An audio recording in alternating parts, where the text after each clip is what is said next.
canım bu gülüşünden canım özel mani ne hale gelir güzel mani.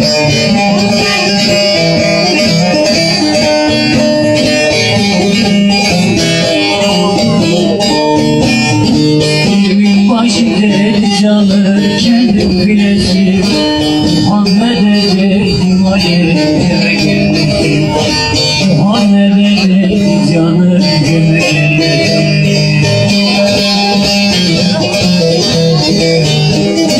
meydana getirdi canım aşkın dolusu kırlara şerbet canım gel halleri değmez nazları.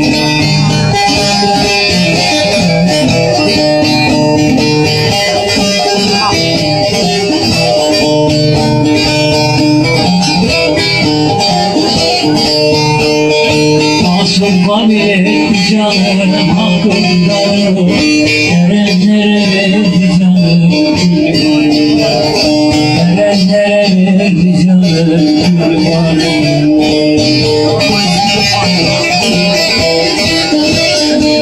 Muhammed'e verdi canım hakkılarını onlara olan canım bezerim gel haleyimi de bezerim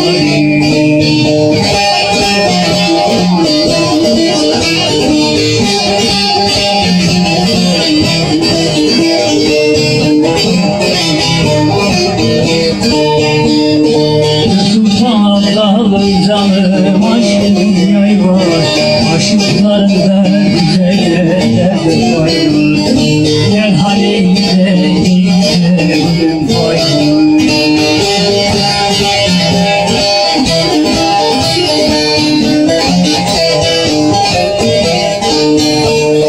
Sayardan Ramazan'da köy var eylesin erenler semah eylesin gelenler.